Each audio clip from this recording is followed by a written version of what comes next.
So hello everyone, कैसे हो आप सभी लोग। माई सेल्फ आदित्य एंड आज जिस कॉलेज के बारे में हम बात करने जा रहे हैं that is Ashtanga AC Pune, मतलब अष्टांग आयुर्वेद कॉलेज पुणे, है ना। जो बेसिकली एक सेमी गवर्नमेंट या गवर्नमेंट एडेड कॉलेज है। इस कॉलेज के बारे में हम बात करेंगे। इससे पहले हमने एम साइन देखा, अब हम देखेंगे basically Ashtanga AC. So without wasting a time, without wasting our precious time, हम बातचीत शुरू करेंगे, ठीक है। तो अष्टांग एसी पुणे, अष्टांग आयुर्वेद कॉलेज पुणे, है ना। ये कॉलेज का नाम हो गया एंड इसके हॉस्पिटल का नाम है अष्टांग आयुर्वेद हॉस्पिटल पुणे। बेसिकली ये कॉलेज एंड हॉस्पिटल 1936 को इस्टेब्लिश हुआ था। तो मैं कह सकता हूँ एक 90 साल का बेसिकली इसके पास इतिहास है, एक 90 साल की हिस्ट्री है। तो अच्छा कॉलेज है, एक पुराना कॉलेज है ना। देन देखा जाए इसका लोकेशन, तो सदाशिव पेट में बेसिकली ये प्रेजेंट है, ओल्ड पुणे में, है ना। एक अच्छी बात है, ओल्ड पुणे में रहने को मिलेगा, ओल्ड पुणे एक्सप्लोर करने को मिलेगा। अच्छी बात है ना। खुद को खुद में बदल देखोगे ओल्ड पुणे में रह के, है ना। तो ओल्ड पुणे में तो अच्छी बात है, ठीक है। ये लोकेशन हो गया। देन हम देखेंगे एमएचएस एफिनेटेड एनसीआईएसएम रिकॉग्नाइजेबल रहेगा ही, सेमी गवर्नमेंट कॉलेज है ना। कुछ प्राइवेट में ये चीज़ें रहती कि वो नहीं रहती, एमएचएस एफिनेटेड उनकी अलग यूनिवर्सिटीज़ रहती, पर इसका कुछ ऐसा नहीं है ना। एमएचएस एफिनेटेड एनसीआईएसएम रिकॉग्नाइज है। देन हम बात करें तो बेसिकली कितने बच्चे हर साल इसमें एडमिशन लेते हैं, मतलब एनुअल इंटेक कितना है। सो एनुअल इंटेक इज 15 स्टूडेंट, उसमें से 40 प्लस 10 का मतलब ये है ना कंट्रीब्यूशन है। 40 प्लस 10 मतलब क्या, तो 40 प्लस 10 ईडब्ल्यूएस, मतलब 10 बच्चे पर्टिकुलरली ईडब्ल्यूएस चाहेंगे एंड 40 बेसिकली ऑल ओवर, है ना। तो ये 50 हो गए टोटल। इनमें से 85% अपने महाराष्ट्र आयुष काउंसिलिंग एंड 15% अपने all India Ayush counselling. So this is all about the basically basic basic thing जो हमें पता होनी चाहिए, ठीक है। अब हम इसके कैंपस के बारे में बात करते पर्टिकुलरली। तो इसका कैंपस इतना भी बड़ा नहीं है ना, जितना आप एक्सपेक्ट करोगे कि एक मेडिकल कॉलेज है सो कैंपस बड़ा रहेगा वगैरह वगैरह। तो कैंपस बड़ा नहीं और बड़ा हो भी नहीं सकता, क्योंकि ओल्ड पुणे में है भाई, इतनी जगह नहीं मिलती है ना। सो कैंपस एक छोटा ही कैंपस है ऑल ओवर। जैसे आपने आपको पता है आर एस एम टी लक का भी कैंपस बड़ा नहीं है, सो इसका भी कैंपस कोई बड़ा नहीं, ठीक है। सो कैंपस में अपना कॉलेज आ जाएगा, हॉस्पिटल आ जाएगा, है ना, हर्बल गार्डन वगैरह आ जाएगा, देन अपना कैंटीन, लाइब्रेरी, कॉन्फ्रेंस हॉल वगैरह सारी चीज़ें आ जाएगी। बट एक बात आपने अगर नोटिस की होगी तो हॉस्टल, सो यहाँ पे हॉस्टल नहीं है। हॉस्टल यहाँ पे अपसेंट है। सो आपको बाहर कोई रूम करनी पड़ेगी, फ्लैट करना पड़ेगा, या पीजी हॉस्टल में आपको रहना पड़ेगा। So this is one point जिस पे आपको ध्यान देना है कि यहाँ पे हॉस्टल नहीं है, ना यूजी के बच्चों के लिए, ना पीजी के बेसिकली स्टूडेंट्स के लिए, ना कोई रेसिडेंट, ना इंटर्न्स, किसी के भी लिए हॉस्टल नहीं है यहाँ पे, ठीक है। आपको बाहर ही रहना पड़ेगा, ठीक है। सो ये हो गई हमारी एक कैंपस की बात। कैंपस छोटा है ना। सो पर्टिकुलरली आप कॉलेज के बारे में बात करते हैं ना। सो कॉलेज में एकेडमिक्स अच्छा है, ठीक है। एक एकेडमिक्स अच्छा है, एकेडमिक्स इनका रेगुलर लेक्चर्स होते हैं, रेगुलर प्रैक्टिकल्स, रेगुलर डिसेक्शन वगैरह सारी चीज़ें यहाँ पे बराबर होती है एकदम। एकेडमिक्स में आपको कभी भी कंप्लेंट नहीं आने देंगे, एकेडमिक्स अच्छा है, ऑल ओवरली एकेडमिक्स अच्छा है। हाँ, एक अटेंडेंस का आपको एक चिंता रहती है, तो अटेंडेंस जो बेसिकली इनकी ऑफिशियल वेबसाइट है ना, तो उन पे उस पे बताया कि अटेंडेंस आपको 75% थ्योरी में एंड 80% प्रैक्टिकल में, मतलब ऑल ओवर आपको अटेंडेंस रखनी पड़ेगी। बट जो बेसिकली एक अनऑफिशियल बात है, तो अनऑफिशियल बात ऐसी है कि अटेंडेंस का इतना इशू नहीं रहता इस कॉलेज में, ठीक है। आपको इतना परेशान नहीं करेंगे, आपकी थोड़ी बार कम भी रहेगी ना अटेंडेंस, इतना परेशान नहीं करेंगे। सो उसकी उसके बारे में अभी से चिंता मत करो कि अटेंडेंस का क्या मामला है वगैरह वगैरह सारी चीज़ें। तो ये एक अच्छी बात है। सो रेटिंग देनी हुई तो मुझे क्या रेटिंग दूंगा मैं इसे, इस कॉलेज को, पर्टिकुलरली कॉलेज को, है ना। सो 10 आउट ऑफ 8, है ना, 8 मार्क्स दूंगा मैं इसको, ठीक है। Then we move towards the basically hospital. So hospital का नाम है अष्टांग आयुर्वेद हॉस्पिटल पुणे, है ना। एक 100 बेड का आयुर्वेद हॉस्पिटल है, जिसमें बेसिकली 8 डिपार्टमेंट्स की 8 ओपीडी है ना, अलग अलग डिपार्टमेंट्स की, 6 आईपीडी अलग अलग डिपार्टमेंट्स की, एंड बेसिकली 3 ओटीज है, ऑपरेशन थिएटर्स है ना। देन जैसे मैंने आपको बोला 100 बेड का एक अच्छा आयुर्वेदिक हॉस्पिटल है, जिसका पेशेंट फ्लो, है ना, रोज की ओपीडी कितनी रहती, तो 100 से 120 के बीच में ओपीडी है, एक्टिव ओपीडी आईपीडी है। ये हो गई सारी बेसिक बेसिक बातें। सो हॉस्पिटल को भी अगर मुझे एक देना हुआ क्या रेटिंग, तो मैं दूंगा 10 आउट ऑफ 10। अब 10 आउट ऑफ 10 क्यों दी, क्योंकि कोई बुरी चीज़ है ही नहीं भाई हॉस्पिटल में। क्या बुरी चीज़ है, कोई भी नहीं, सारा हॉस्पिटल अच्छा है ना। एक पुराना हॉस्पिटल, एक अच्छी इज्जत है इस हॉस्पिटल की, है ना। उसके बाद बेसिकली पेशेंट फ्लो भी अच्छा है, 100 120 पेशेंट फ्लो बहुत अच्छा है। हमारे कॉलेज में कुछ पेशेंट, हमारे हॉस्पिटल में पेशेंट ही नहीं भाई।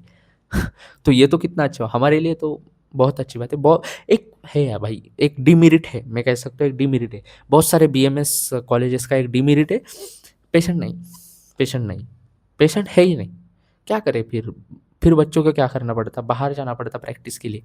अब बाहर प्रैक्टिस के लिए जाओगे तो बाहर क्या है, सारे एलोपैथिक प्रैक्टिशनर है ना, सारे एलोपैथी प्रैक्टिस करते हैं, आयुर्वेदा कम प्रैक्टिस करते हैं। तो उससे होगा क्या, एलोपैथी ज़्यादा सीखने को मिलेगी, एलोपैथी में ज़्यादा जाना पड़ेगा, दूसरा कोई ऑप्शन नहीं है ना। तो इसकी वजह से भी मैं कह सकता हूँ कि बीएमएस के बाद बहुत सारे, बहुत नहीं मतलब ऑलमोस्ट 80% या 70% लोग एलोपैथी चूज़ करते हैं ना। They basically started doing allopathic practice, modern practice, है ना। तो ये एक बात है, ठीक है। क्यों, मैंने आपको बोल ही दिया क्यों, क्योंकि पेशेंट नहीं रहते कॉलेजेस में, हॉस्पिटल में ज़्यादा। तो एक आपको, मैं इसलिए आपको बोल रहा हूँ, हर वीडियो में आपको बोलता हूँ कि इस कॉलेज का पेशेंट फ्लो कितना, इस कॉलेज का कितना। इससे होगा क्या, आपको एक पता चल जाएगा कि भाई है, यहाँ पे पेशेंट फ्लो है तो एक अच्छा कॉलेज होगा, आपको आयुर्वेदिक प्रैक्टिस करने को मिलेगी, है ना। तो इसमें 100 से 120 के बीच में पेशेंट आ रहे हैं रोज के, तो एक अच्छी बात है, अच्छी प्रैक्टिस होगी आपकी आयुर्वेदा की, है ना। एलोपैथिक तो कहीं भी कर लोगे, बट आयुर्वेदा नहीं होती मोस्टली, ठीक है। तो एक अच्छी बात है, ठीक है।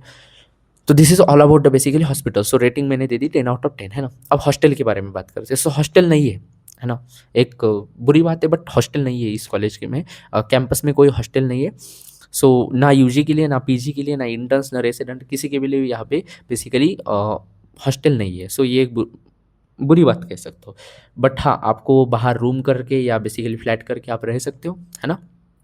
एंड ओल्ड पुणे में सो ट्रांसपोर्टेशन मतलब आपको आने जाने का कुछ ऐसा नहीं रहेगा कि भाई बाहर आउटसाइड द सिटी कॉलेज है तो ऑटो मिलेगी या नहीं, है ना, कैसे जाएंगे कैसे आएंगे। तो ओल्ड पुणे में भाई कभी भी मतलब शुरू ही रहता है ना, ऐसा कुछ कोई बात नहीं, आपको आने जाने की कोई परेशानी नहीं होगी, ठीक है।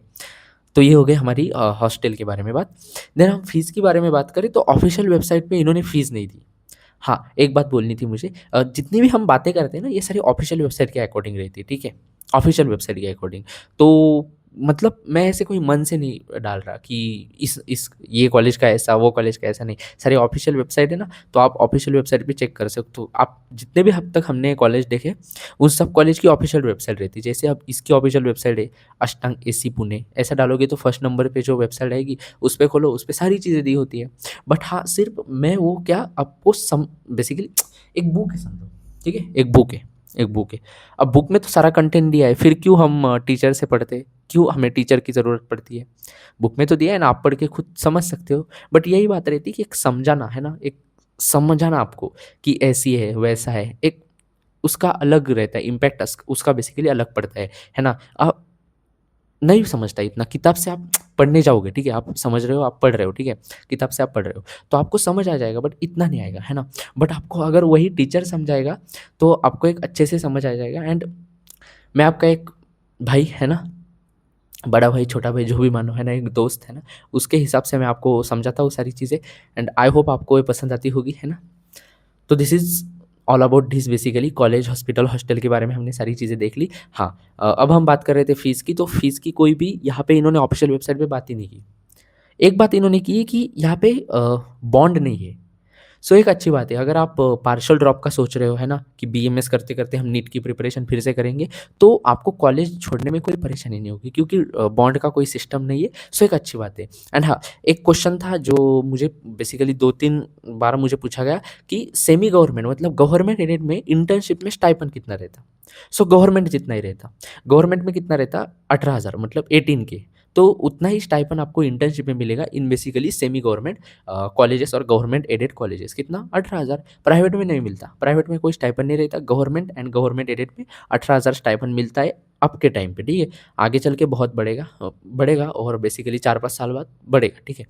तो this is all about the Ashtanga AC, Ashtanga Ayurveda college Pune, है ना। अगला कौन सा सेमी गवर्नमेंट कॉलेज लेना है मुझे कमेंट्स में बताना, है ना। वीडियो में कुछ गलत लगा, वीडियो में कुछ अच्छा लगा, उसके बारे में भी मुझे कमेंट्स में बताते जाना।